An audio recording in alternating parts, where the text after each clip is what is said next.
Dalith. I'm born in Israel and grew up in Switzerland.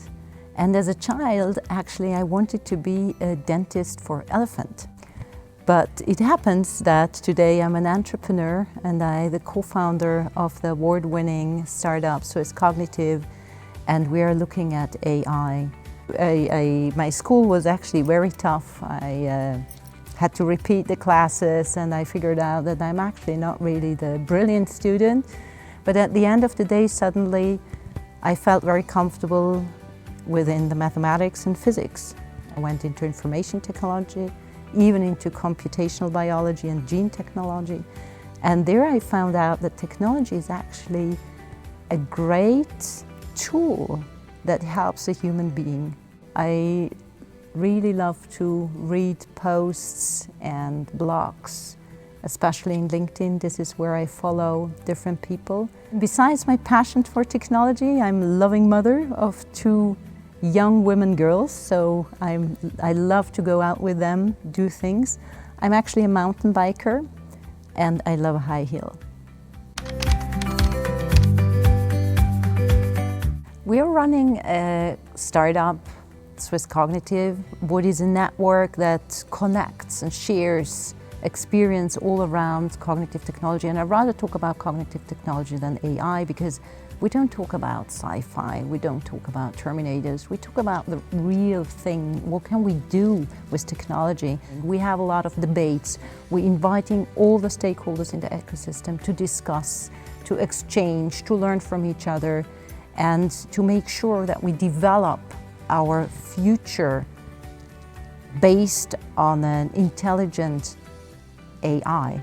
I think Switzerland is probably the only country that can talk to every other country in the world.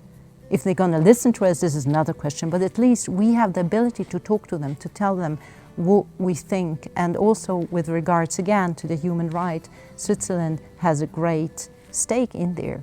And I think with AI, we see it as our responsibility and duty to step in all around the policy making and make sure, like the human rights with AI, that we have strong rules. Within those rules, we can develop and use this technology. People say, but AI is biased, for example. I say, what do you mean by AI is biased?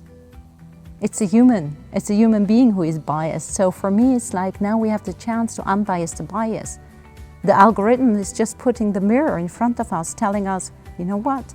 I got a biased solution or a biased result because this is just based on the data I'm getting. And the data we bring in to the system is the data at the end, how you and me are thinking. So for me, it's now a great chance to unbias the bias and make sure that we develop cognitive technology towards a human and a responsible and trustworthy technology. What does that mean if you have breast cancer and you go to the doctor and he tells you, okay, I look at the X-ray, I think it might be something. I have to talk to my friend in the US, in Australia, there is a professor, he's special or she's specialist in it.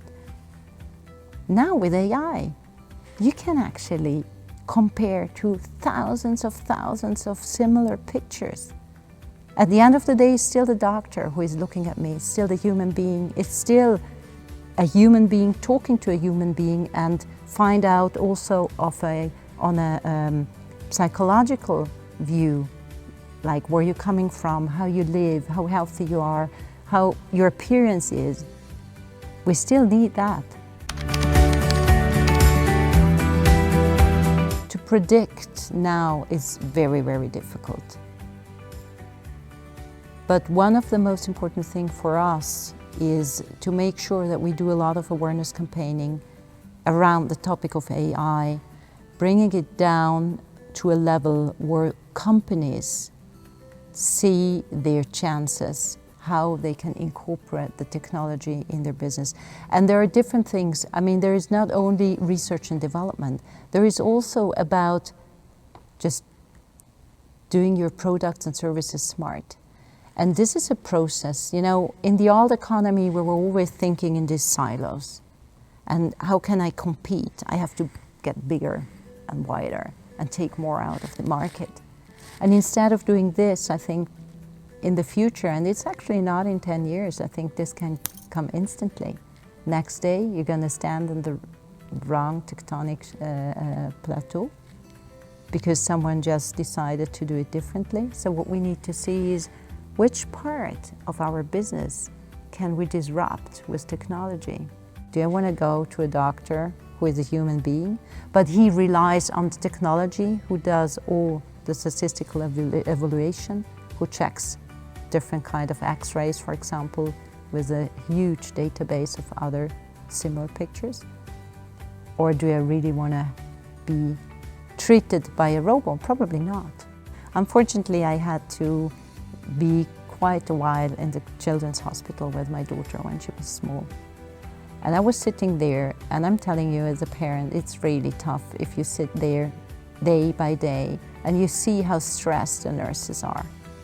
They don't really have time for the kids. This is one point why the parents are sitting with the kids there, but actually I had a job.